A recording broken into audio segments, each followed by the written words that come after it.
Eu acho que junta desafio e prazer, porque eu cheguei, o primeiro país que eu fui foi Taiwan, e Taiwan eu fiz TV, então eu fazia home shopping.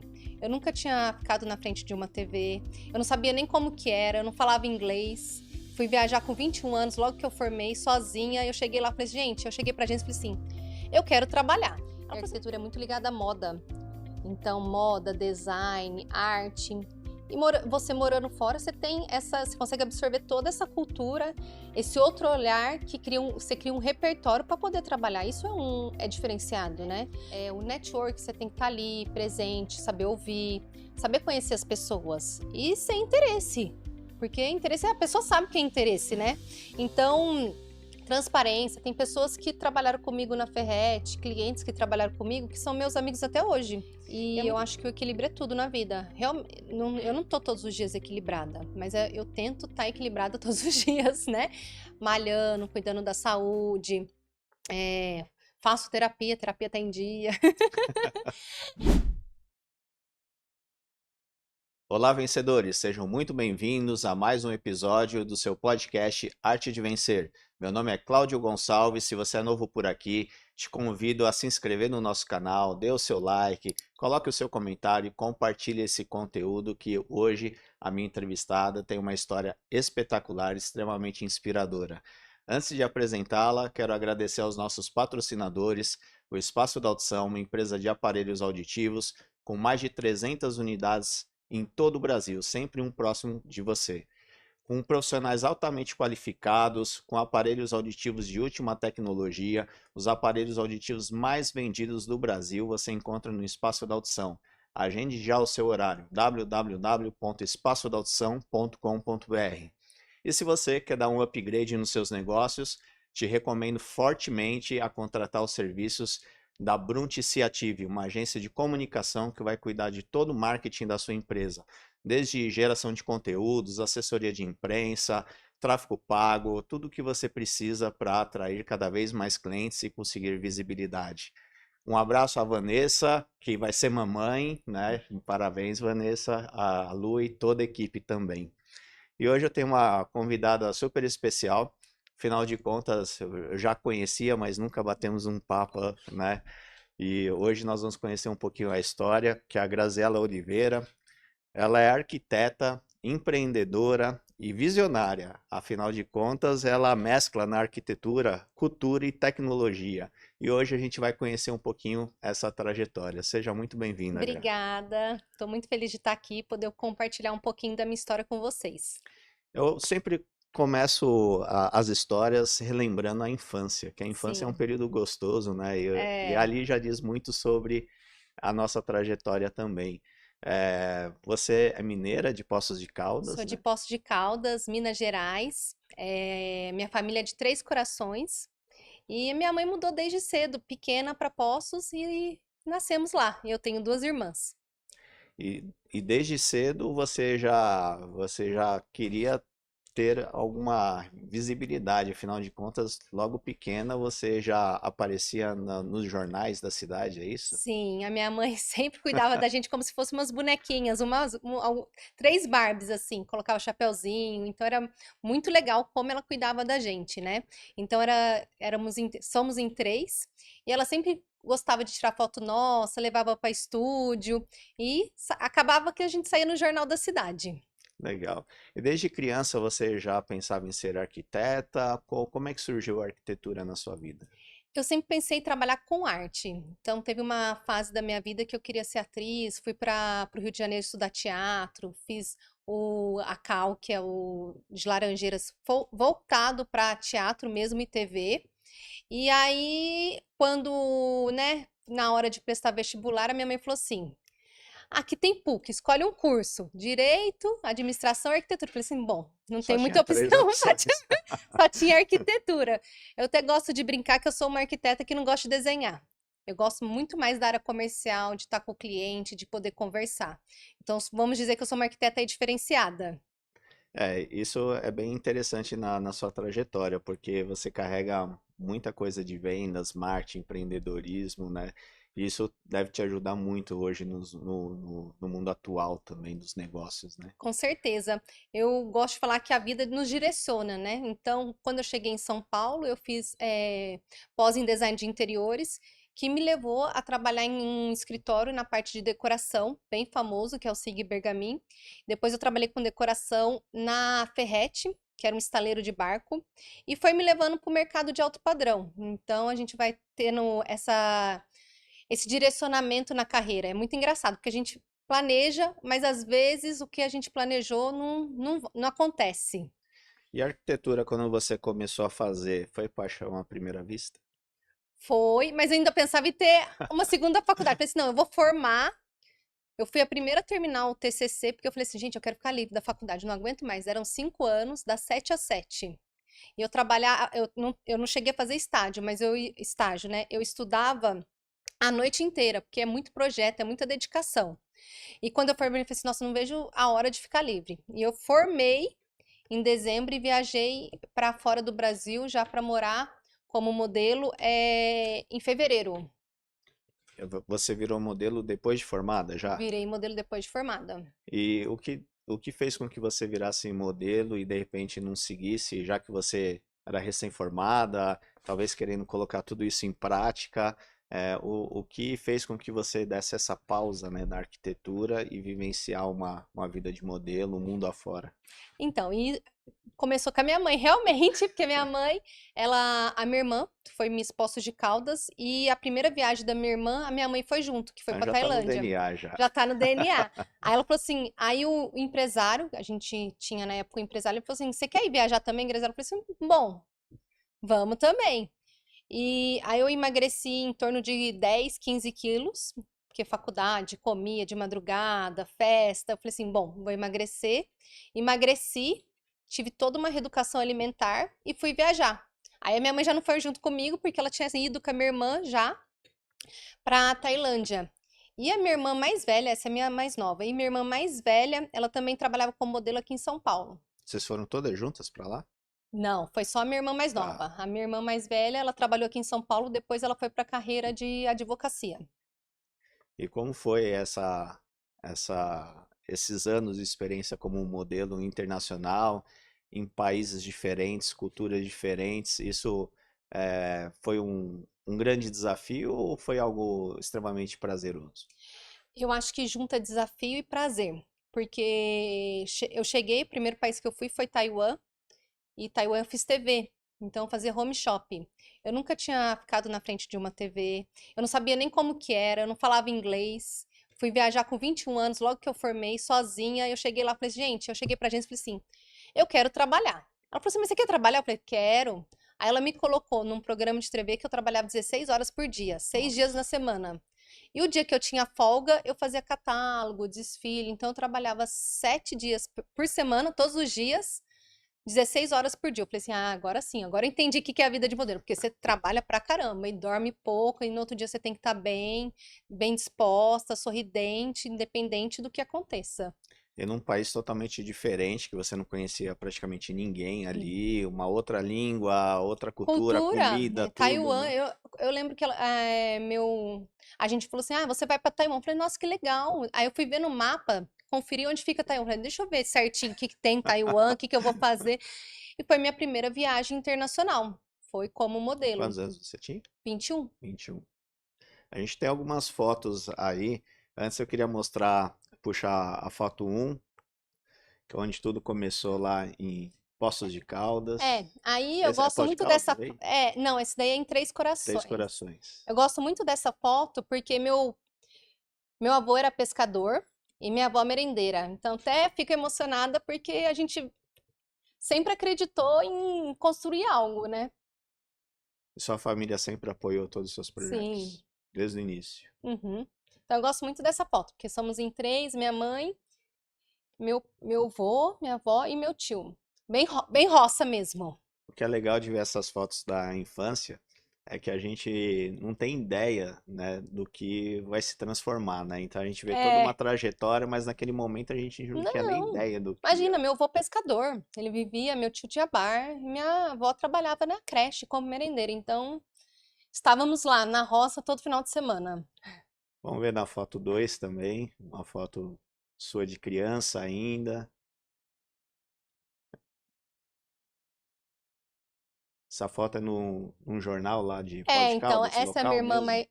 essa é a minha irmã mais velha Você é e de eu sou de baixo. baixo. Então, minha mãe adorava tirar foto e colocar no jornal. Antigamente tinha Era isso, mais né? fácil, né? Era Tinha, mais tinha fácil, uma tinha jornal, coluna específica. revista. Era muito bom essa época. E você fazia, enquanto criança, já comerciais, essas coisas, ou não? Não, não fazia. Porque Poça é uma cidade pequena, lá não tinha muito essas coisas de comercial. E minha mãe trabalhava muito. E a minha irmã, quando estava na adolescência, que começou a vir para São Paulo. Então, eu na adolescência, eu vim muito pouco para São Paulo para fazer trabalho de modelo, mas eu trabalhei mesmo mais fora do Brasil. A gente também tem a foto 5, que é um trabalho que você fez, acho que foi na China. Esse aí foi Esse onde? era Na China? esse é um composite que é onde a gente coloca as nossas fotos para apresentar para o cliente. Então esse Tá. foi meu primeiro composite logo que eu formei com 21, aí eu tinha 21 e foi em Taiwan, que era a minha agência onde eu fazia home shop, desfile, foto, fazia tudo. Fazer eventos também, tudo. Fazia Fazia toda a parte de modelo, evento, desfile, catálogo, TV, propaganda. Então, tudo que era relacionado à parte de modelo, a gente fazia lá. Quantos anos você tinha? 21. 21 também. Vamos para a foto 7. Esse é, esse é um catálogo que eu também fiz em Taiwan. Então, é um catálogo, revista, fazia bastante foto. Como eu não sou tão alta, eu trabalhei mais com foto, comercial, TV, home shop, porque minha altura é um pouco baixa para modelo. Você chegou a desfilar ou não? Sim, eu cheguei a desfilar. Eu fiz bastante desfile na China e na Tailândia. Não dá para entender nada, né? Não, E como nem. foi o desafio da língua? Então, em Taiwan, como tinha o home shop e o pessoal não falava taiwanês, tinha um tradutor. Que aí ele fazia a tradução de taiwanês para inglês. Eu também não entendia muito de inglês, então eu passava vergonha para te falar bem na câmera. Ele, para de falar, eu falava. Então eu passava bastante vergonha na câmera. Mas enquanto não estava trabalhando, que você não tinha um tradutor, como que se virava? É, eu não. Eu não, eu nem lembro. Mas assim, é que o home shop tinha um tradutor. As pessoas falam, as pessoas que contratam a gente falam inglês, mas é um inglês, como que eu vou dizer, diferenciado. O inglês da China, da Índia, não é um inglês diferente. Você tem que estar ali para você poder entender, porque você chega aqui e fala assim: ah, vou falar inglês com um indiano, um chinês, é um inglês totalmente diferente. Você tem que prestar atenção. E é engraçado que a gente fala com o olhar, com as mãos. Então, a pessoa está falando com você, você consegue meio que ler pelo olhar, pelos gestos. É muito interessante. Eu via muita coisa e falava assim: ah, entendi, mas eu não tinha entendido nada. É pela mímica É, mesmo. pela mímica.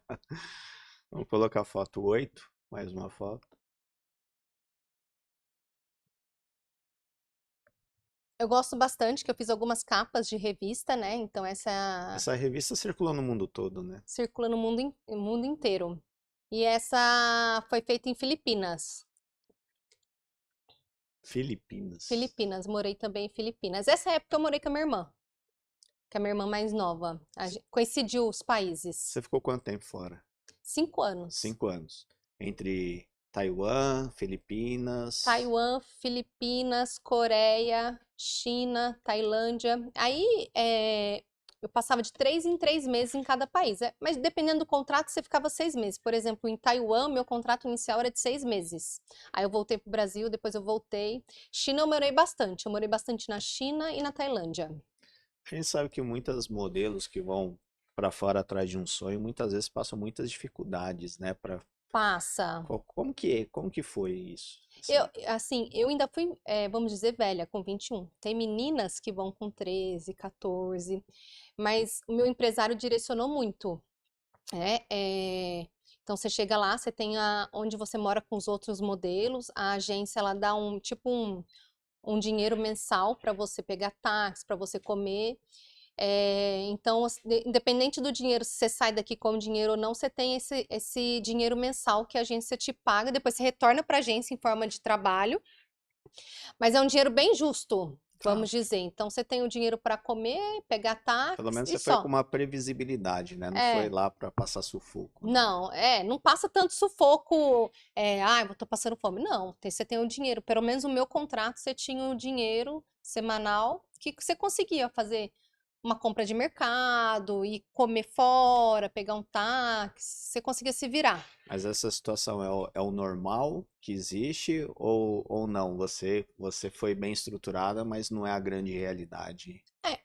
As pessoas que moravam comigo foram todas iguais. Quando eu acho que uma agência séria, um empresário sério, você é bem direcionado, né? Porque hoje em dia tem muita gente que, modelo foi sequestrado, modelo isso, mas você tem que sair daqui do Brasil já estruturada. Você sai com um empresário, com uma agência mãe, então além do empresário, eu tinha uma agência mãe no Brasil, e a agência mãe que contatava com a agência de fora do Brasil.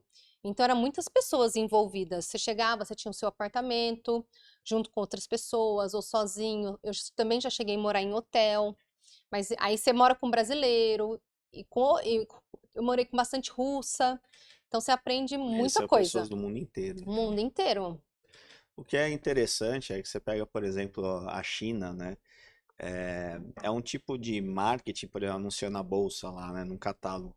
Mas é um tipo de marketing que nos dias atuais, eu tenho dificuldade de entender como criava conexão, sendo que você não é oriental, né? Então, como que criava essa conexão? É uma coisa interessante, né? Por que que trazia modelos de fora para fazer um marketing dentro de um país que tinha pessoas com características totalmente diferentes, né? Então, gerar essa conexão, eu acho que é um grande desafio, né? Lá fora trabalhava bastante mestiço. Dependendo da maquiagem, eu até ficava um pouco com o olhinho puxado. Dá aquela forçadinha Dava uma também. forçadinha, aí eu ficava com o olhinho puxado. Mas junto com a gente também tinha os modelos, né, nacionais, Sim, do mas você falou que próprio. tinha a russa, tudo, devia é, ter tudo que é E o tipo de. catálogo, na China, por exemplo, era online, né? As fotos eram online, então aparecia para o mundo inteiro. A minha irmã brincava assim, nossa, eu te vi não sei não onde. Eu falei, nossa, nem lembrava dessa foto, porque começa a rodar, você até se perde com as suas fotos que você fez lá. Vamos para a próxima foto, a 9. Aí outra capa de revista que eu fiz lá fora, Você lembra que não foi? eu não lembro, foi em Filipinas também. Foi no mesmo ano? Foi no mesmo ano, foi na mesma época que eu fui. Eu gostei bastante de morar em Filipinas, a cultura lá é bem parecida com o Brasil. Fora que é um país lindíssimo, né? Eu não conheço, São mais de mas 7.000 ilhas. E não é tão, vamos dizer, corrido igual a China, porque na China você trabalha por hora. Lá em Filipinas você faz um trabalho por dia. Então é tranquilo, a maquiagem, você fica lá o dia inteiro fazendo maquiagem, cabelo na China, 2 horas, cabelo, maquiagem, sem looks, vamos dizer. Então é pauleira lá. Então eu gostei bastante de morar em Filipinas. e dentro dessa experiência, né, de viver em muitos países em pouco tempo, com culturas distintas também, mas tenho certeza que locais maravilhosos que você conheceu, a cultura, enfim, até a própria arquitetura também, Uhum. cada país tem uma arquitetura diferente, o quanto isso influenciou hoje para que você se destacasse hoje na sua área com conceitos diferentes, conectando tudo isso à cultura, à experiência, à É, tecnologia. é muito, diferencia muito, porque você tem um olhar diferenciado, você cria repertório para trabalhar na área de arquitetura, e a arquitetura é muito ligada à moda. Então, moda, design, arte. E você morando fora, você consegue absorver toda essa cultura, esse outro olhar que você cria um repertório para poder trabalhar. Isso é diferenciado, né? Você morar fora, morar em vários países, muito tempo, você cria um olhar diferenciado. Isso é claro, até a experiência, né? A experiência de vida, a cultura. Então, hoje eu moro aqui em São Paulo, capital. Eu não consigo voltar para Poços. Se eu pensar, eu vou voltar para Poços, eu Ah, não não consigo. consegue. Não consigo. E isso me Me agrega admira você muito. ter conseguido ficar em São Paulo, né? É, eu mudei para São Paulo e não saí de São Paulo. Tem mais de 10 anos que eu tô aqui. Mais de 10 anos. Porque Não São Paulo é consegui. caótico, né? Perto de. Apesar que China também China é deve ser. caótico também. Mas aí, quando eu parei de trabalhar como modelo, eu voltei mais para a área de arquitetura. Mas você não quis, em algum momento, passou pela sua cabeça não seguir mais arquitetura, seguir a área de moda, alguma coisa assim? Não, aí eu fui indo para a área comercial e comecei a gostar muito de trabalhar com o cliente final. Então, eu gosto de criar relacionamento, eu gosto de conversar, eu gosto de sentar em restaurante e falar sobre viagem, sobre cultura, sobre arte, frequentar museus. Então, isso é, é melhor do que trabalhar, para mim, é melhor do que trabalhar fechada dentro do escritório. Eu gosto de estar na rua. Mineiro, né? Mineiro adora um bate-papo. Ah, eu adoro um bate-papo, toma café aqui, conversa ali, come um pão de queijo. É isso. Ficou muito tempo sem um pão de queijo lá, né? E qual o maior desafio que você enfrentou nesse período? É, que eu fui modelo. É, Aí o maior desafio foi realmente a cultura. É muito diferente daqui do Brasil. Então foi um grande desafio. Eu sempre morei com a minha mãe. Aí eu fui morar em outro país, com 21, sozinha, com outras pessoas que eu nunca vi na vida. E a primeira agência, ela era muito regrada. Eu não sabia como me portar como modelo. Aí eles deram um pacote de revista, sim, pediram para eu estudar as poses, porque tem muita pose. Ah, estuda as poses. É, ali você vai aprendendo como se portar como modelo. E uma coisa muito interessante na China, vamos dizer, o dono da agência virou e falou assim: você tem que andar como modelo. A pessoa tem que te olhar na rua e saber que você é modelo, que você é diferenciada. Então é uma postura diferente, é um olhar diferente, um modo de andar diferente, como se portar diferente, e tudo é um aprendizado. sim. E quando você voltou direto para São Paulo ou você voltou para Minas? Eu voltei para Minas, fiquei um ano lá com a minha mãe e vim fazer pós-graduação em design de interiores. Falei assim, ó, bom, tô 5 anos sem trabalhar na área, nunca trabalhei, vamos fazer uma pós para entrar na área novamente. Aí eu fiz a pós aqui no Instituto Europeu de Design, focado em design de interiores. E aonde que essa veia comercial, você percebeu que você tinha essa veia comercial? Eu trabalhei como decoradora na Ferrete. Eu cuidava do cliente do início ao fim. Então, quando o cliente comprava o barco, o vendedor me passava o cliente e aí eu atendia o cliente. Eu não fazia a venda, mas eu cuidava até da entrega do barco. Então, ele ia visitar o estaleiro, eu estava junto com ele. Ele ia aqui na Tuzentóis, no Cidade Jardim, eu estava junto com ele. Aí eu falei, poxa, gostei Mas disso. a pessoa quando comprava um barco, ela comprava já personalizado, ou ela comprava o barco e mandava personalizado, decorar, O enfim. barco ele vem standard, Tá, então ele pode personalizar até uma parte, né? Então ele pode, aqui eu quero colocar um, um porta-sapato, né? Um porta-chinelo. Então ele consegue personalizar algumas coisas. Eu fazia parte de decoração. Vinha com 3 itens e se a pessoa quisesse um upgrade, ela fechava comigo. tá. Então essa parte de decoração toda, almofada, talheres, se ele quisesse alguma coisa diferente, a gente orçava esse upgrade, mas vinha com alguns itens standards. Eu acho que ninguém que está nos assistindo parou para pensar que tinha alguém que se preocupava em decorar um barco. É diferente, né? Quando você conta essa história, qual é a reação das pessoas? Todo mundo fala assim, nossa, como é diferente, como que é trabalhar no estaleiro? Porque eu trabalhei realmente dentro do estaleiro, que era em Vargem Grande Paulista. Então lá eram fabricados os barcos, né? Então você via como nascia é, o barco. Eu falava, gente, e foi engraçado, porque quando eu fui fazer entrevista, eu fui, Ferrete, você quer vir aqui fazer entrevista? Eu falei, nossa, nem sei o que que é Ferrete.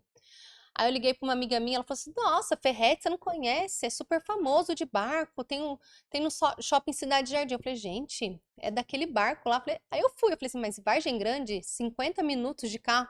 Eu entrava às 7h30 da manhã. Eu falei assim: 50 minutos de carro, daqui até lá todo dia. E tinha voltar, né?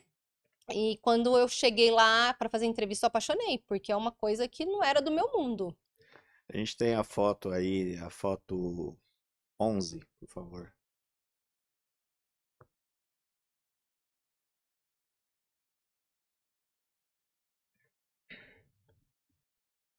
que é bem curioso. Então, é legal trazer essas fotos para a gente ver um pouquinho, né? Sim. Aí, Você sabe quanto tempo leva para construir um barco? então, depende do tamanho. Esse daí, eu não sei, não lembro quantos pés tinha, mas uns 53 pés era em torno de 6, 7, 8 meses. Então, a gente via todo o processo. Era uma fábrica que o cliente passava por todo o processo, né? Desde da compra, que ele comprava no papel. Então, sempre estava indo lá na fábrica ver como que estava o barco dele. Aí eu recebia e passeava pela fábrica para, né, mostrar como que funciona, qual que era o estágio que estava o barco. Você fazia só a decoração ou você conversava também com os projetistas, questão de adequação, que Sim, pode facilitar? todas as alterações eram passadas por mim e depois passava para o projetista, para ele poder desenhar. Porque eu não desenhava. Esse foi meu chefe, virou e falou assim: Graciela, mas você é um arquiteto que não desenha? Eu falei: não desenho. E aí ele fazia alteração, mas o contato entre a fábrica e o cliente era só eu. A gente tem mais uma foto, a foto 12.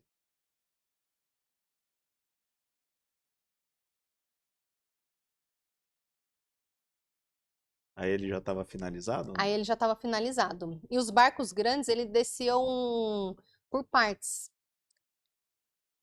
Eles desciam por partes. Eles eram separados, né? E era entregue no Guarujá. Então ele descia primeiro essa parte, depois a de cima, dependendo do tamanho. E você lidava diretamente com as pessoas que adquiriam, né? E você falava assim, nossa, é, tem um mundo totalmente à parte daquele que você talvez conhecia ali, gente realmente com alto potencial financeiro, aí que despertou essa questão no mercado de luxo, como porque a gente que vive no Brasil, a gente sabe que existe um mercado de luxo, né? Mas muitas pessoas acham que esse mercado é pequeno, mas não é tão pequeno assim, né? Não, Pelo não é um contrário, né? mercado pequeno. Engraçado que em São Paulo acaba sendo os mesmos clientes. Antes de eu trabalhar na Ferretti, eu trabalhei como decoradora no Sig Bergamin, que é um escritório bem famoso de alto padrão.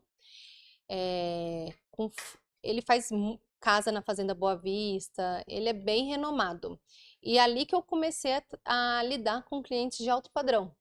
Então, quando eu fui para a Ferretti, eu já sabia mais como falar, se portar, mas é um cliente totalmente diferenciado, exigente. É um cliente que é o cliente que eu vou dizer assim, ele está por dentro de tudo, ele é exigente, ele quer qualidade, ele quer entrega, ele quer que cumpra o prazo. Então, ele tá, por exemplo, o barco é o lazer dele. Então, ele estava lá todo final de semana para visitar. Tem que funcionar tudo Tem que funcionar perfeitamente, né? tudo Não dá perfeito. margem para erro, né? Não, E é o que você falou, né? São as mesmas pessoas. Então, se você pisa na bola em um local ali, isso marca, né? marca, Não tem com jeito. certeza. Então, é um mercado Tanto pro negativo quanto pro quanto positivo, né? por exemplo, o negativo ele pesa muito mais. Se você faz uma coisa errada, vira um pesado, vamos dizer assim.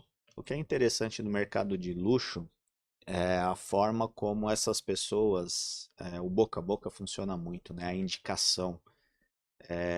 Quanto isso para você foi importante, né?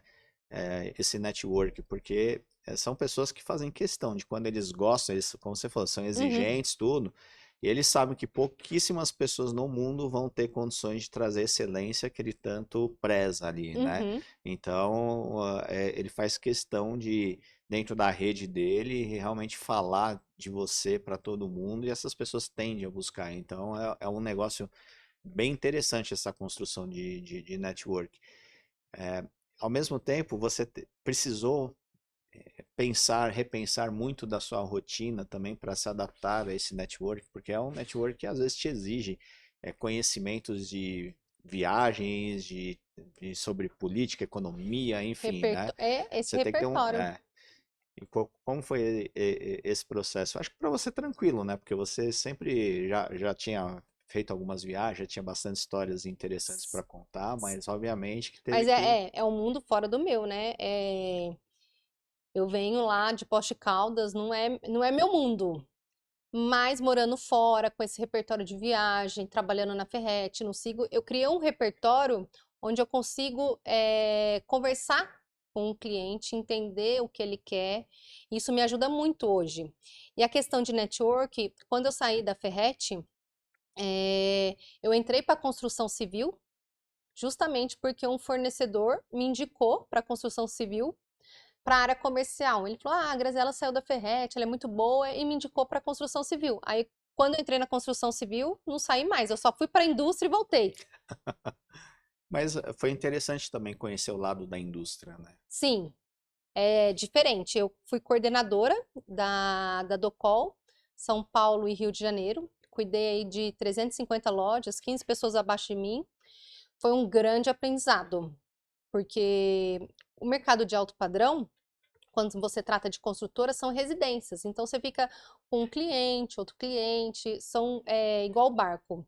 Você sempre está tratando com o mesmo cliente. Dentro da indústria, principalmente do call, que é louças e metais, são muitos clientes, são muitos produtos, são muitos itens. Você fica é, dando assessoria para 350. Quando você, dentro da construção, você fala com 5, 6 clientes, é muita diferença, né? A quantidade Sim. dentro da indústria e dentro da construção civil. E você conseguiu se adaptar? Porque ele é totalmente diferente, né?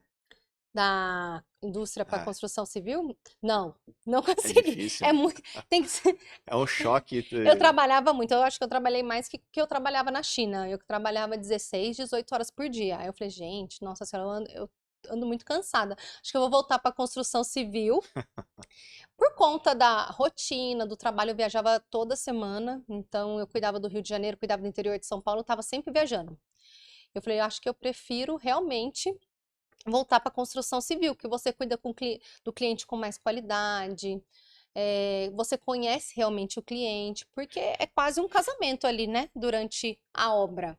E Sim. até nas tratativas comerciais, você tem que saber se reúne com o marido, com a esposa, com os filhos, até dentro da Ferrete. Então eu fazia decoração.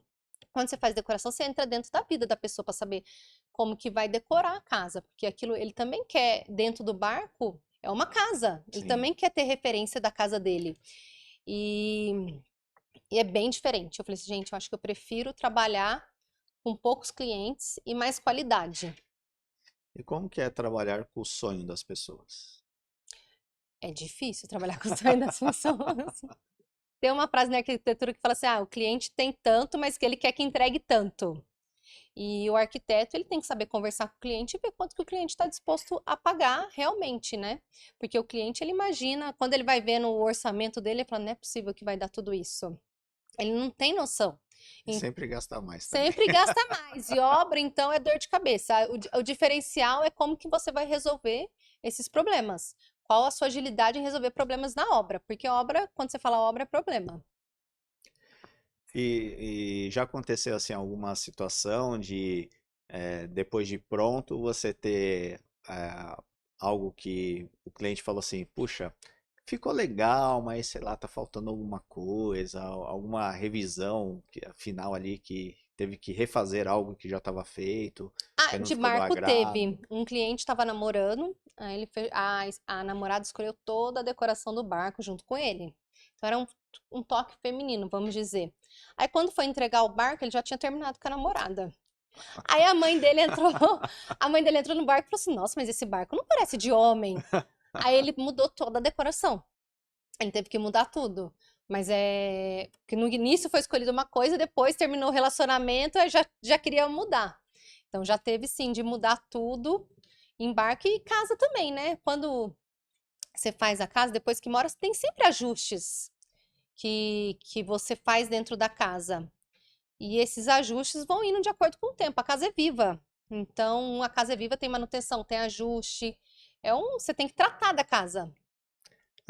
Esse olhar muitas pessoas ainda não têm, né? Não, é uma manutenção. É. Se você não cuida da casa como manutenção, depois você vai gastar muito mais para consertar.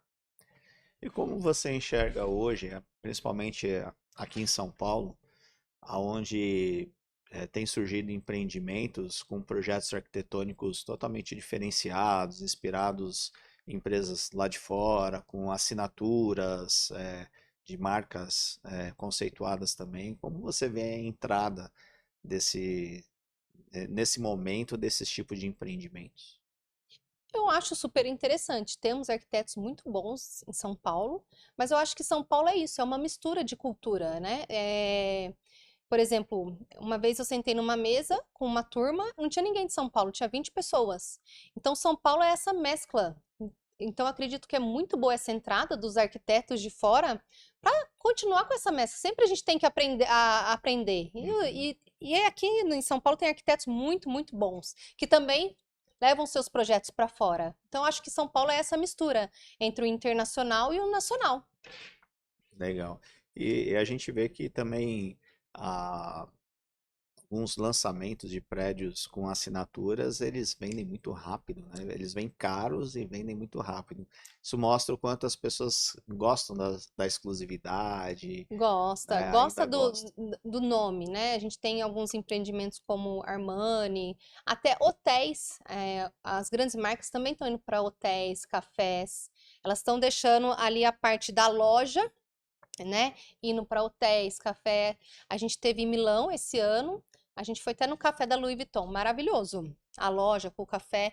Então, eu acredito que as grandes marcas, elas estão investindo em outros ramos também. Isso tem crescido bastante. Está trazendo mais próximo a experiência do cliente, né? Sim. Vivenciar essa experiência, que não Uhum. seja só a marca, né? E sim criar uma conexão com a experiência, né? Sim, e cria uma conexão com a marca também. Por exemplo, esse ano teve a loja da Tiffany, tem a loja da Tiffany no Iguatemi e teve o café da Tiffany. No primeiro dia esgotou, não tinha, tem que marcar. No primeiro dia já estava esgotado. Então o cliente quer ter essa experiência também. E que boom foi esse da Fazenda Boa Vista, que até algum tempo atrás as pessoas nem ouviam falar direito e agora se apresenta como um empreendimento fantástico que está chamando a atenção é, de muitas personalidades, artistas, influenciadores hoje. É um projeto que eu sei que você esteve lá até recentemente. Que boom foi esse? Porque numa cidade pequena, no interior de São Paulo, né, surgiu um mega empreendimento que começou ali com as pessoas tendo mais casa de final de semana, Uhum, tudo, e agora eles estão muito focados em trazer para moradia mesmo, né? uhum. Na pandemia, eu trabalhava já na construção civil. E com esse negócio de ficar preso, fechado, lockdown, muita gente foi buscar terrenos, né, para construir suas casas na Fazenda Boa Vista. Eu acho que foi aí que teve esse boom. Muitos terrenos foram vendidos e lá realmente está um canteiro de obras. E fora a Fazenda Boa Vista, a gente lá tem o Village, que aí tem hospital, vai ter escola, aí tem a piscina de onda. Então, realmente você tem tudo que São Paulo pode oferecer até mais, né? Porque tem a piscina de onda perto de São Paulo. É o grande marketing na fazenda, é a piscina de onda. Que é o Village, né? E então você tem 1 hora e 15 de São Paulo, você tá ali dentro da Fazenda Boa Vista, com segurança, com. Lá tem a segurança do condomínio, tem a piscina, tem restaurante. Você consegue passar lá o final de semana e também consegue ficar lá para, né, realmente morar, porque vai ter toda essa estrutura. E os terrenos lá são imensos, né? As São. casas são Tem imensas casa também. enorme, vamos dizer, bem grandes mesmo. É É impressionante. outro, vamos dizer, outro patamar.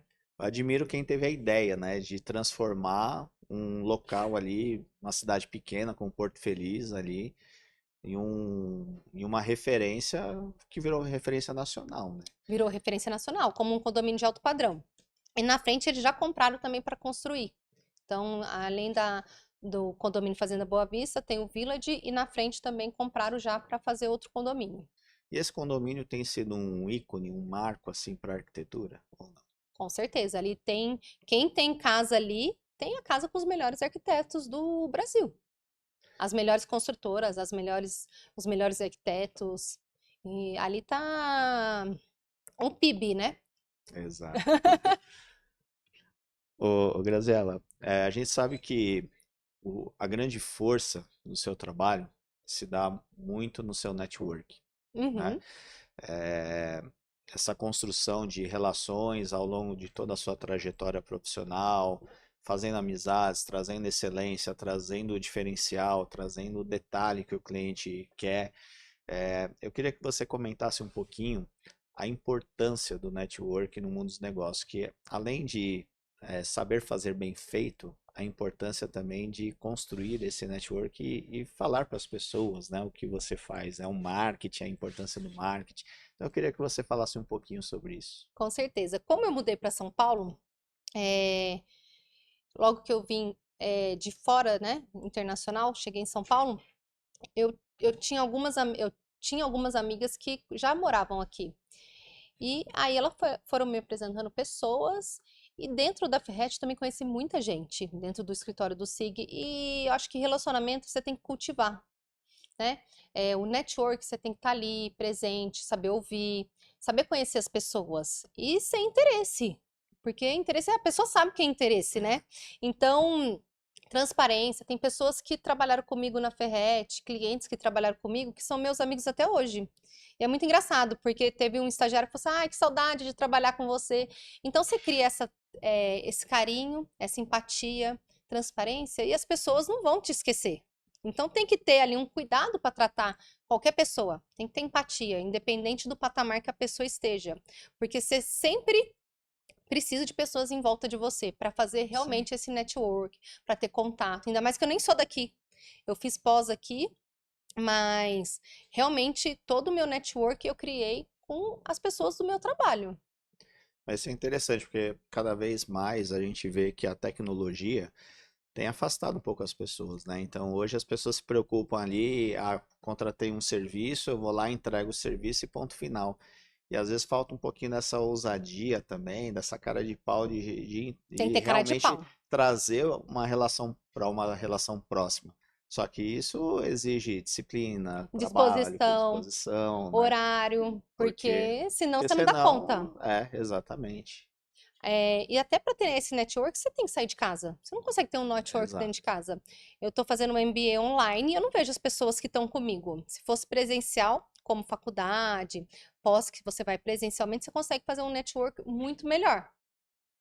E tá na rua, frequentar bons lugares, ter boas amizades, né? Bons clientes. E tudo isso você vai juntando ali para você ter esse networking. Participar de eventos, né? Muitos eventos, foram muitos eventos, foi muita coisa. E você comentou também que você está fazendo um MBA. E esse MBA é um pouco diferente, porque tem um enfoque em inteligência artificial, Sim, trata negócios online, tô negócio penando. online. Aonde você viu essa necessidade de estudar isso e como você enxerga a inteligência artificial na arquitetura? Porque se fala muito que a inteligência artificial vai substituir os empregos, tudo, né? Até vi que você fez uma postagem recente sobre isso. Eu queria que você falasse um pouquinho da importância da tecnologia também nos mais diversos segmentos, mas principalmente na arquitetura. Eu acho que na arquitetura a tecnologia, se você souber usar, ela te favorece bastante. Justamente por isso que eu quis fazer o curso, para eu poder usar a tecnologia a meu favor. O olhar, essa curadoria, só a gente tem. A inteligência artificial vai nos apoiar a, nessa tecnologia, mas o olhar de arquiteto, isso ninguém tira. Esse repertório que você cria em viagens, de eventos, network, isso a inteligência artificial ela não vai te dar. Justamente entrei no curso para eu poder aliar a inteligência artificial junto comigo, nos meus trabalhos, na prospecção, que pode ajudar bastante. Vai ajudar em todas as áreas, né? Mas na minha, eu quero trabalhar junto com a inteligência artificial, não quero ser contra ela. Eu acho que uma grande dificuldade até dentro do que você falou, que assim, eu não gosto de desenhar, Uhum, só que as ideias estão na sua cabeça. sim. Como colocar as ideias da sua cabeça no papel, sendo que você não desenha? Você tem que transferir para alguém ou para alguma ferramenta, né? O quanto isso é complexo. Eu vou falar, na faculdade eu era muito boa de desenho, de AutoCAD, de fazer os desenhos sem ser à mão. Isso a gente não perde, né? Mas eu prefiro realmente trabalhar na área comercial. E para passar o desenho, eu nunca trabalhei dentro de escritório como projetista. Tá. Sempre foi na área comercial.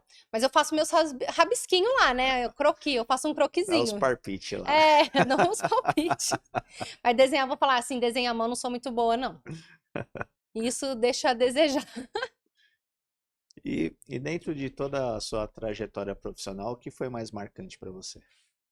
Realmente é morar fora do Brasil. Sair do Brasil, morar esses 5 anos fora, foi realmente um grande passo na minha carreira. Me ajudou a construir quem eu sou hoje. Então vamos colocar foto 6 aí, que eu vou mostrar uma dessas viagens que você fez. Ah,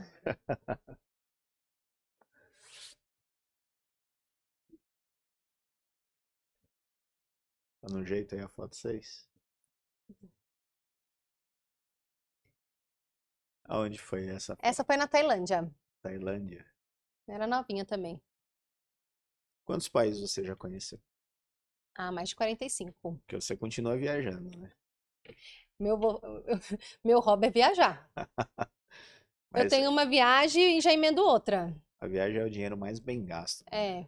O ano passado, quando eu saí da Docol, né, antes do Juliano me chamar para Montpellier, eu até viajei sozinha. Foi minha primeira viagem realmente sozinha. Fui para o Peru, para Cusco, para Machu Picchu, fui sozinha. Fiquei 10 dias lá.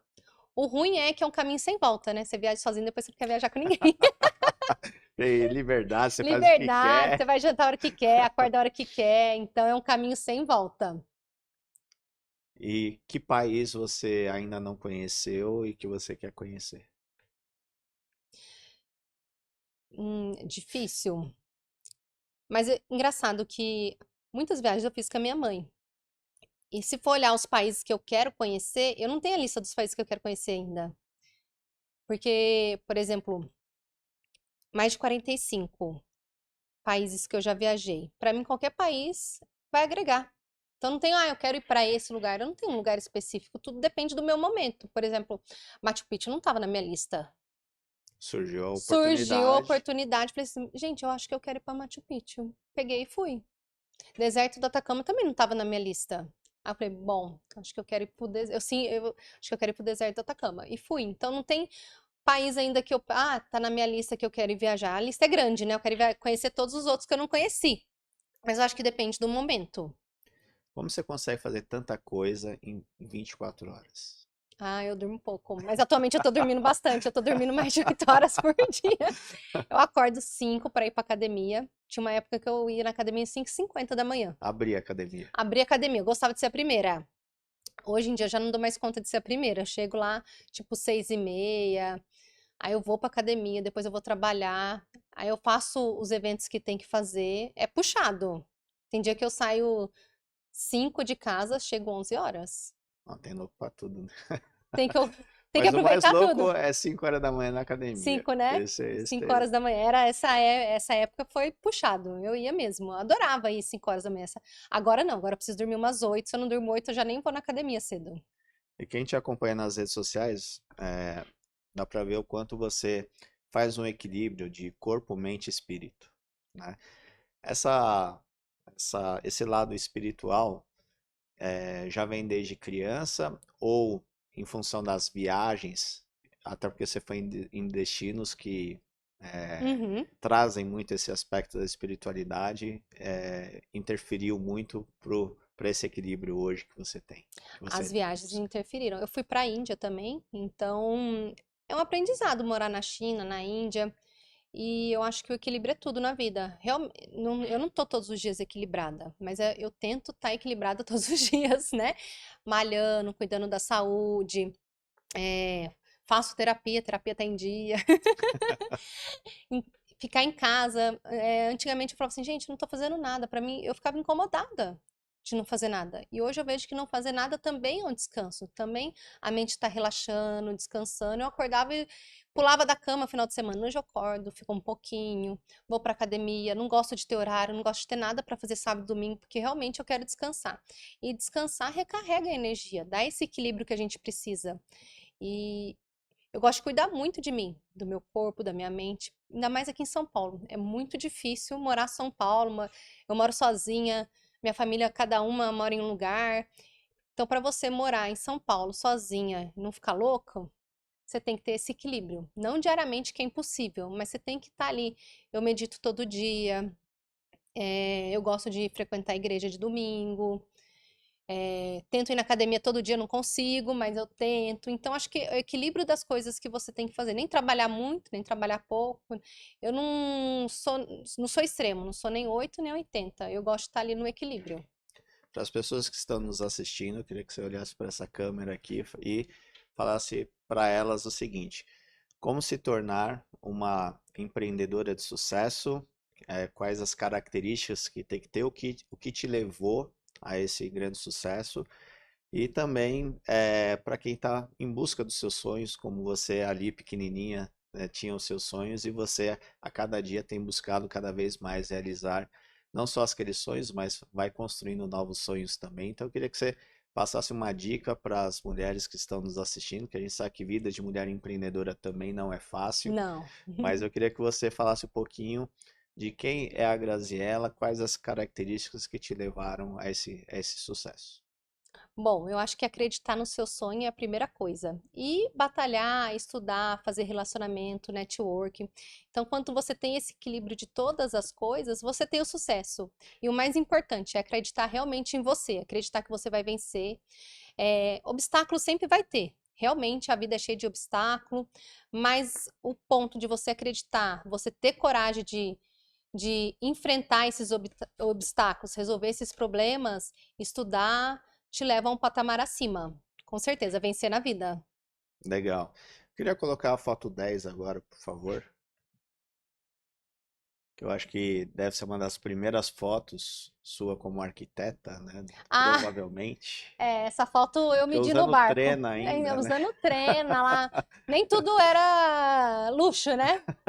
Mas estava lá medindo o barco. Esse é do barco. Isso era o interno de um barco. Isso era uma cabine. O que eu queria te perguntar é o seguinte: a gente vê que a arquitetura tem se transformado e cada vez mais a gente vê os grandes desafios. Como você enxerga esse avanço da tecnologia, mas também os riscos da ousadia também, que como foi em Dubai, né, que construíram uma cidade, aí agora estão falando que a qualquer momento pode afundar. é, a gente teve um candidato a prefeito de São Paulo que falou que ia construir um prédio de 1 quilômetro de altura, né?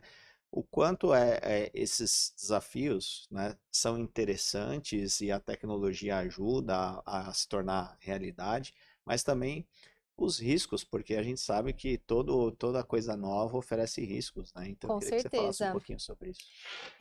Até foi a questão da aula ontem, errando que se aprende. E numa moradia, por exemplo, num prédio, não pode errar. Então, eu acho que a inteligência artificial, a tecnologia, apoia a construção civil para minimizar esses erros, né?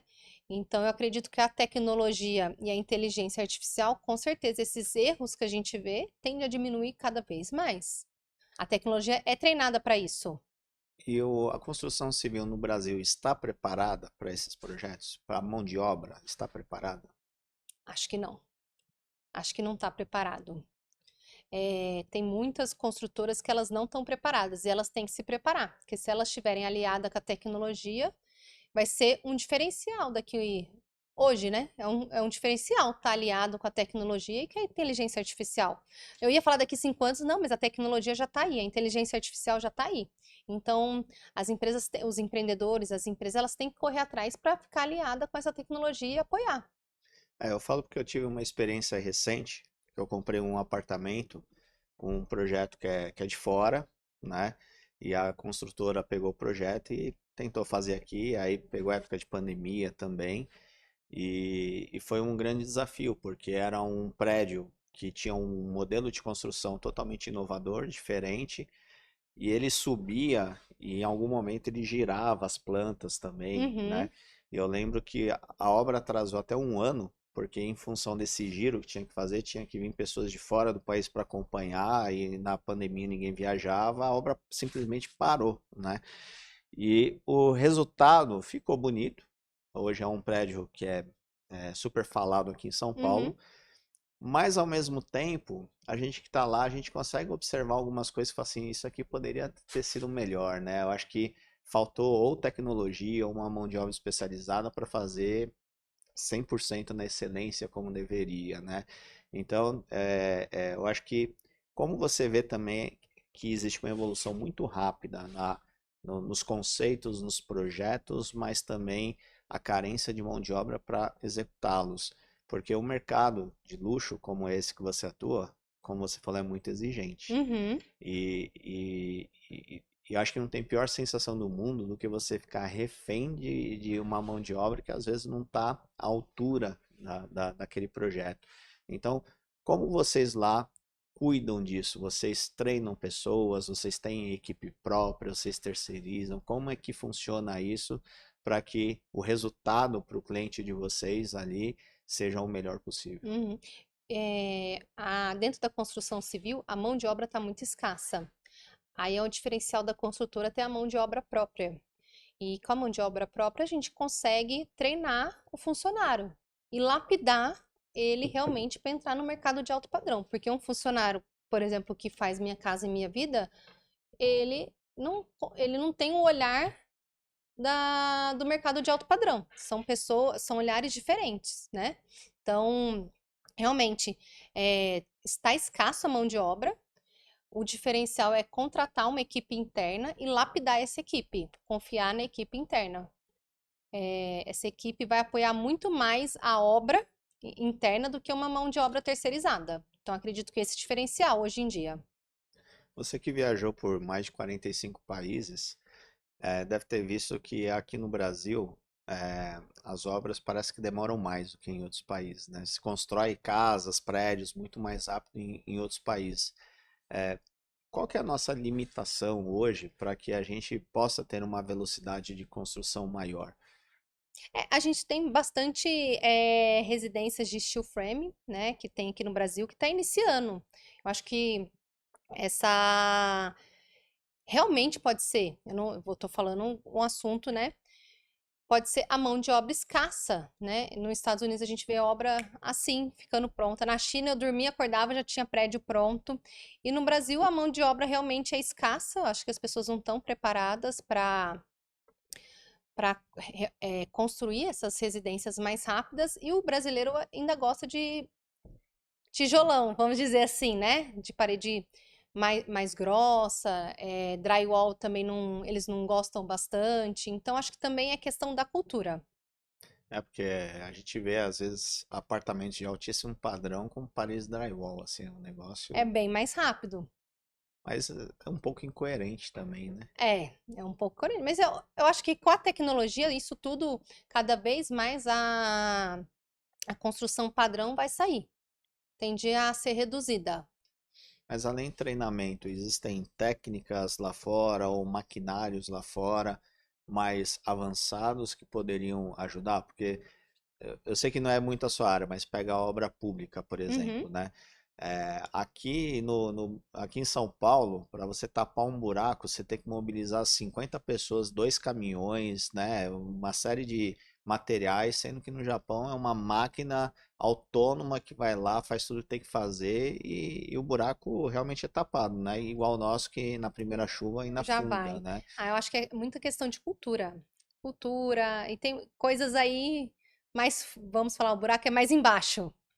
E qual foi o país que você mais admira a arquitetura que você conheceu? Mas, ó, na Porque são bem arquitetura, diferentes, né? na arquitetura, a, eu acho que na execução, a China, ela é muito rápida. Ela é muito Em rápida. glamour.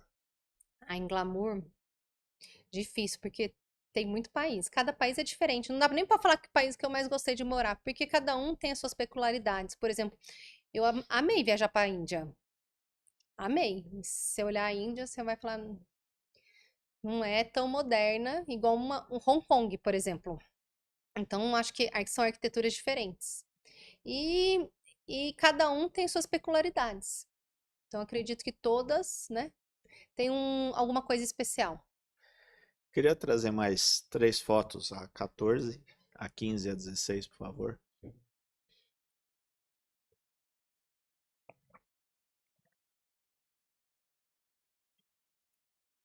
Queria que você comentasse um pouquinho sobre sobre essa imagem.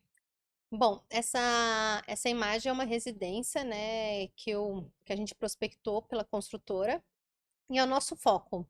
O nosso foco é construir residências de alto padrão. E essa é uma residência belíssima, de alto padrão, e você vê a questão de verde, de brises, de vidro. Lá Isso, vocês fazem tudo, desde o projeto arquitetônico, decoração, paisagismo, tudo, todo o projeto. não. Não, Lá a gente executa o projeto. tá. O arquiteto, ele faz o projeto e a construtora, ela executa o projeto Então arquitetônico vocês têm parcerias com. com fornecedores Tá. focado em alto padrão. Maravilhosa a casa, hein? Linda. Vamos pro próximo, por favor. É a mesma casa, então a lateral. Quantos metros quadrados nessa casa? Hein? Essa deve ter mais de 1.500 metros quadrados. Entre 1.000 e 1.500. São casas realmente grandes. Vamos para a próxima, por favor. É a mesma casa. Cinematográfico, né? Com certeza. Quem não gostaria de morar numa casa dessa? Verdade. Você sabe que eu tava olhando na internet, pesquisando para poder, né, bater esse papo contigo. Aí eu me deparei com a matéria onde falava da casa mais cara no Brasil, que custa em torno de R$ 1 bilhão, que é do Almilcar, da Rede TV em Alphaville. Eu fiquei assim abismado, né? Porque só o quarto deles, a suíte deles, é do tamanho dessa casa. Tem 1.200 e poucos metros quadrados. Só a suíte. Eu falei, gente, a casa tem 17 mil metros quadrados de área construída ali. Eu falo, gente, Essa casa é o sonho de toda construtora fazer, né? Executar. mas eu acho que você nem se acha ali, né? Você nem aproveita tudo, porque é muito É grande. muito É grande. muito grande. Imagina, quando você falou 17? 17 mil metros quadrados. Só na suíte são mais de 1.000 metros quadrados. Eu falo, É. gente, quanta é para uma cama, um closet. E é engraçado, porque a gente tá falando de construção de alto padrão. E se você vê no Japão, tem pessoas que moram em quê? 10 metros quadrados? É o inverso. Eu lembro quando eu fui pra Suíça e eu fiquei impressionado com os imóveis, tudo pequenininho assim. Uhum. Você entrava já com a mala, você tinha que desviar da cama, Aí assim, a tudo cama muito desce, pequenininho aí sobe a cama, vem a e mesa caríssimo, né, por sinal. Você vê que tem muita margem de valorização ainda aqui no Brasil? de móveis de metragem reduzida? É, Acredito que não. não. Depois da pandemia, as pessoas querem ter um pouco mais de espaço. Por isso que bombou a Fazenda Boa Vista. As pessoas que, além do apartamento, a casa, que quiseram um pouco mais de espaço. Tanto que antes da pandemia, os gardens não eram vendidos, as coberturas. Hoje elas são mais valorizadas.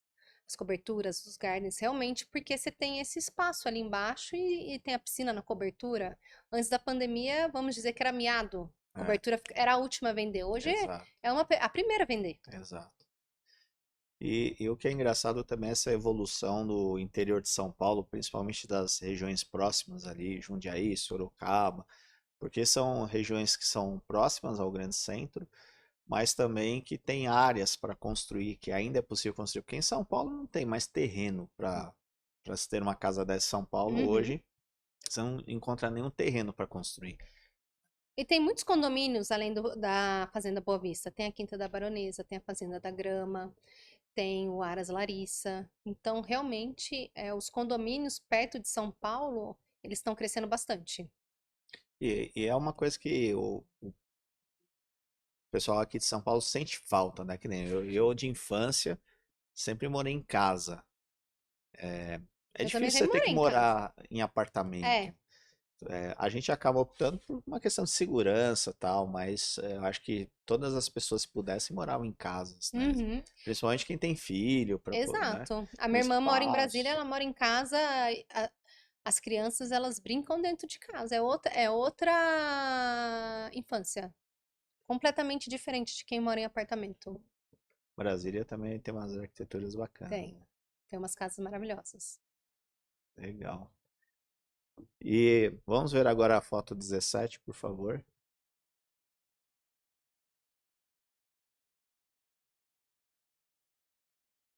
Essa foto eu tirei recente, tem uma semana exatamente hoje para Montpellier, né? A gente foi nessa residência para montar as fotos para imprensa. Então é um marco aí da Montpellier entrar no mercado de alto padrão. Aí eu queria te fazer a seguinte pergunta. Agora, conhecendo a sua história, como você, na primeira foto ali, quantos anos você tinha naquela foto? Nossa, uns 7? Então, como você vê essa trajetória da sua primeira foto ali com 7 anos de idade, depois aos 21, com as suas fotos ali como modelo, né?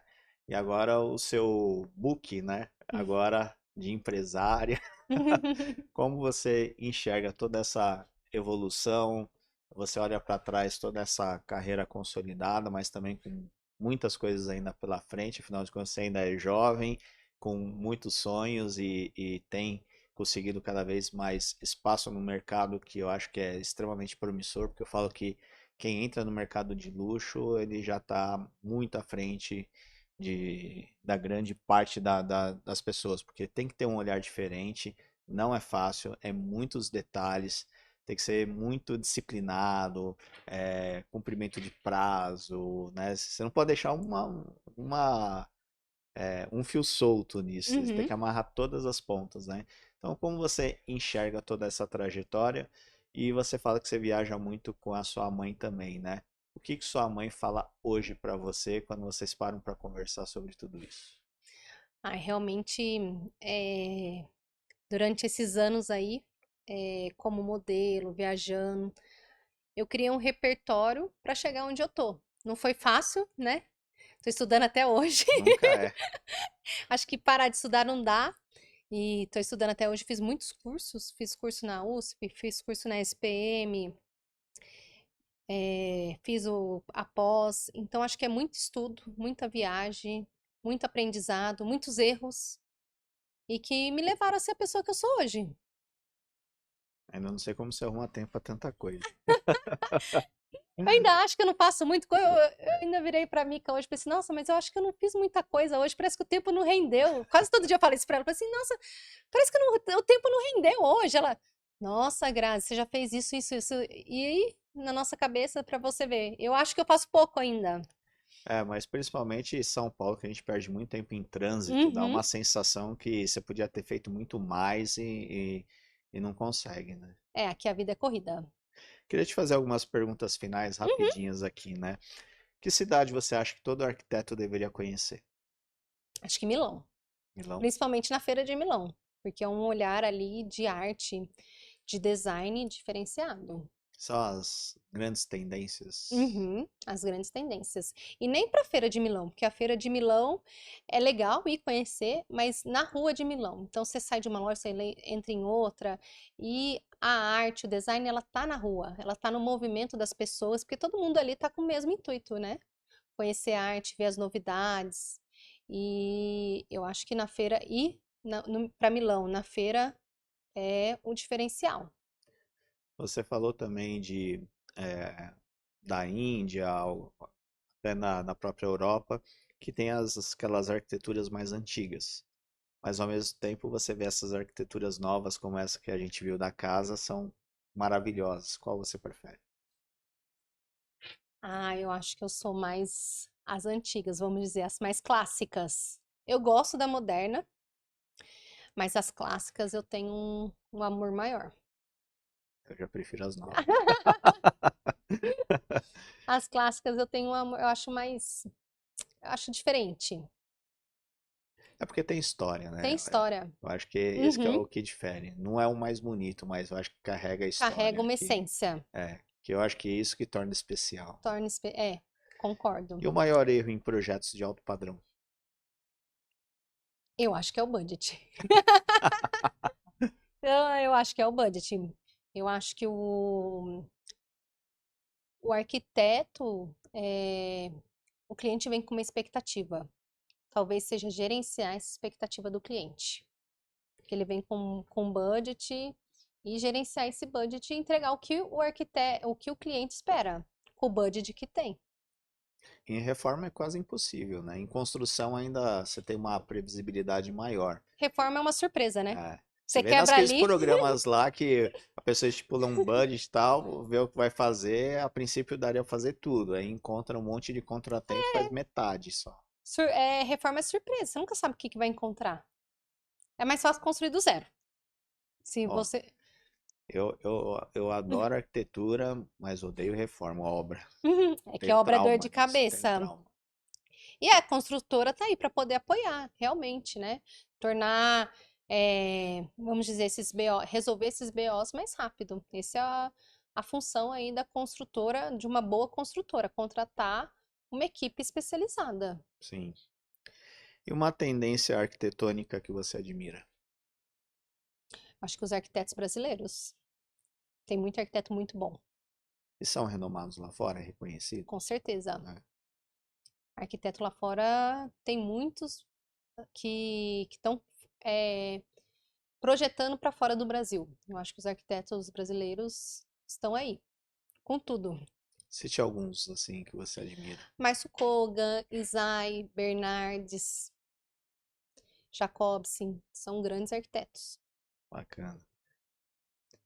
E uma dica para jovens arquitetos que estão começando agora? Aí tem que trabalhar bastante. Tem que trabalhar bastante, porque a arquitetura não é fácil. Acho que a arquitetura é um dos cursos mais difíceis. Foi integral, das 7 às 7, muito projeto, muita dedicação. É braçal. E 1% ali de sorte, né? O resto é tudo braçal. Você tem que fazer projeto, tem que trabalhar várias áreas para você alcançar o sucesso. Ah, realmente é uma área bem, bem difícil e de altíssima responsabilidade também. Altíssima responsabilidade. Você lida com o sonho do cliente. Literalmente. Você tem que entregar o sonho que ele espera. Porque muitos ali, apesar que mercado de luxo nem tanto, mas muitas pessoas às vezes adquirem uma única casa na vida, né? Aham. Então, Independente de ser mercado de luxo, é, acho que todo brasileiro espera ter ali sua casa, seu lar. É o sonho de todo mundo. é. Existe muito também no mercado de luxo de você fazer a casa, depois você faz a fazenda, o sítio, a casa da praia, né? Então, você acaba tendo uma sinergia ali Uhum. do network bem. Exato, e quando o cliente ele gosta da arquitetura, gosta da construtora, ele nem troca. Ele já está seguro com o pacote que ele já contratou. Você considera que o mercado de luxo hoje tem menos concorrentes? Não, todo mundo quer o mercado de luxo. Todo mundo quer, mas todo mundo sabe. Não. Todo mundo quer pegar a obra, quer fazer, e aí é o diferencial. Quem sabe fazer? O que que vai entregar para o cliente? Qual que é a qualidade? Qual que é o diferencial? Vai cumprir o prazo? São pilares que diferenciam uma boa construtora de uma não tão boa. E como hoje você, como diretora de novos negócios, consegue recrutar pessoas talentosas que têm esse olhar também que é necessário para esse mercado? Porque não deve ter profissionais muito prontos, né? Então, acho que o seu trabalho ali em treinar, passar um pouco a sua visão, a sua expertise, é uma coisa que demanda bastante tempo. Sim, a construtora, né, Montelier, tem 3 meses, que é um braço da Munti. E até para a gente começar a trabalhar o mercado de alto padrão, que é uma construtora, vamos dizer, a Montelier, surgiu agora. Isso é um desafio. Um desafio é entrar no mercado de alto padrão. É, Eu já trabalhei, mas mesmo eu tendo trabalhado, é um desafio.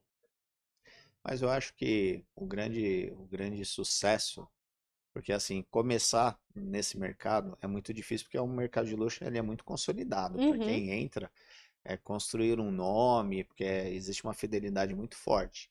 Mas eu acho que o grande sucesso vai ser justamente o networking de quem encabeça isso, né? Porque são essas pessoas que vão fazer a coisa acontecer. Eu falo que, é, independente da empresa que você passar, os clientes eles querem você. Eles não querem a empresa A, B ou C, eles querem você ali, porque é com quem ele trata. O uhum. nível de confiabilidade é na pessoa. Acho que Acho que ter transparência até na hora da venda. Isso é importante, a pessoa pegar empatia, você ter transparência.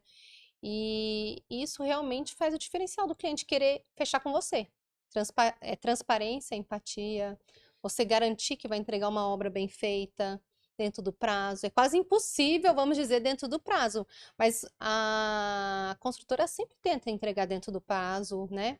Então, todos esses diferenciais faz a construtora entrar no mercado de alto padrão. Então, se você quer ser um profissional de sucesso, faça muitas coisas aqui das dicas que a Graziela nos passou. Então, estude muito, é fundamental estudar. E por mais que você tenha uma formação, né, vá buscar outras coisas, como ela fez. Foi estudar marketing, foi estudar vendas, foi estudar inteligência artificial, foi estudar KPIs, foi estudar funil de vendas, enfim. Mercado de alto padrão. Então, então, assim, se movimente. A formação por si só não te leva a grandes lugares. Então, faça além, busque conhecimentos, vá atrás. O mundo ele é muito grande. O mundo dos negócios você tem que ter uma visão 360 graus de tudo. E isso é fundamental. Então, acho que esse é a principal dica, né, que fica aí na história da Graziella, porque foi justamente essa dedicação e esse olhar de que só a graduação não era suficiente e ir buscando cada vez mais é que tornou ela onde ela está hoje, como diretora de novos negócios, num projeto totalmente inovador e que tenho certeza que vai fazer muitos clientes ainda. Obrigada. É um prazer estar aqui, poder dividir, compartilhar essa história com você, com vocês. E é isso, né, gente? E continuar batalhando. Não dá para parar. Agora não dá para parar. Agora é só ir. Para quem quiser te acompanhar, quer deixar suas redes? É @GraziOP. Todo mundo me... GraziOP de Oliveira Pereira. Então, quem quiser me acompanhar, @GraziOP. Lá eu posto um pouco do meu olhar, das referências que eu gosto, da minha curadoria e um pouco também da Montelier, né? Juntei tudo isso no meu Instagram, @GraziOP. Podem me acompanhar, serão bem-vindos. Obrigado, Graziella, pela sua Imagina. participação. Muito sucesso nessa jornada e que você continue contribuindo com muitas pessoas a realizar os seus sonhos, a ter realmente ajudando as pessoas a ter a qualidade de vida que elas querem, morarem no tipo de residência que não só idealizaram, mas eu tenho certeza que a entrega de um projeto muito bem sucedido ele vai além do que o cliente idealizou ali no início, né? Então, é muito legal deixar esse legado de todos os dias quando a pessoa chegar em casa ou no final de semana, curtir a piscina, curtir com os amigos, com a Curtir a família, família. saber quem esteve por trás, quem idealizou tudo E é aquilo. uma equipe, né? Não é só construtora, é muita gente pôr a mão na massa, É, realmente. muito obrigado, viu? De nada.